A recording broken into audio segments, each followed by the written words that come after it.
Hi, I'm Dave Casillo of cleveland.com, and I'm here with Shaker Heights senior Esa Ahmad, who is the boys basketball player of the year here for cleveland.com. Esa, you've just had a fantastic career. Now that you're a couple weeks separated from your last game, when you look back at your career, what are you going to remember most? Just all the moments with my teammates, my coaches, and just being a Red Raider. Now, when you look back at your Shaker Heights career, you mentioned your coaches. What was it like working with Danny Young for the last 4 years? It was a great experience. He made me, or he helped me into the player I am today.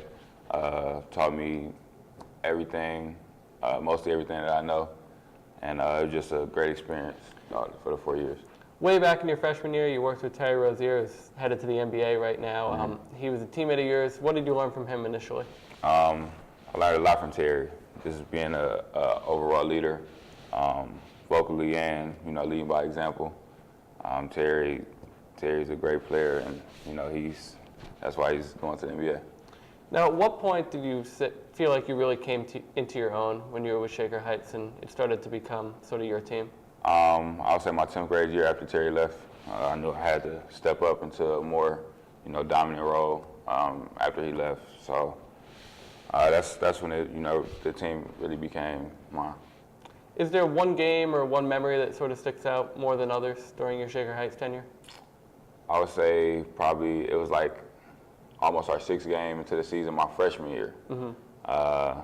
And it was one of them games where I came into my own. I had about 16 points, but that's when I really became comfortable playing varsity, and that's when it really kind of opened up for me. Now, all 4 years, the biggest rivalry has always been Shaker Heights and Garfield Heights. Are you going to miss playing in those games and playing against a lot of people you grew up with and know? Of course. Shaker and Garfield, we always had big games, but I'm going to miss it.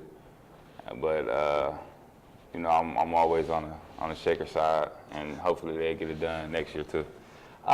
When you look back at your junior year, the one game that sticks out to me in your 4 years is when you guys were home against St. Edward and beat them, and you had the bloody bandage on your head. What do you remember about that game?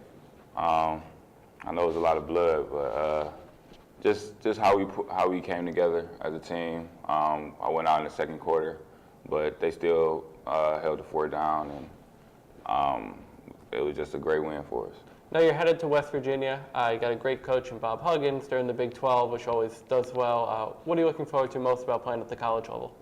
I know it's just a different feel. All them guys that's there are just as good or better. But I'm looking forward to it. Working and being with my new teammates.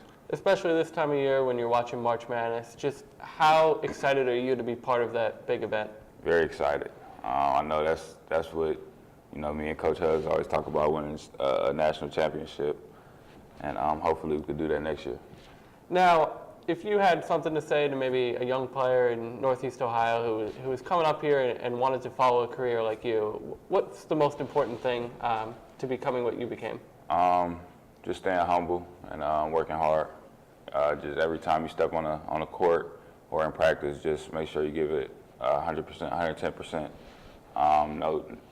Don't take no plays off, and be coachable. All right, that's Esa Ahmad of Shaker Heights. We're going to miss covering him. He had a fantastic career here for the Raiders, and we wish him the best of luck at West Virginia. Thanks.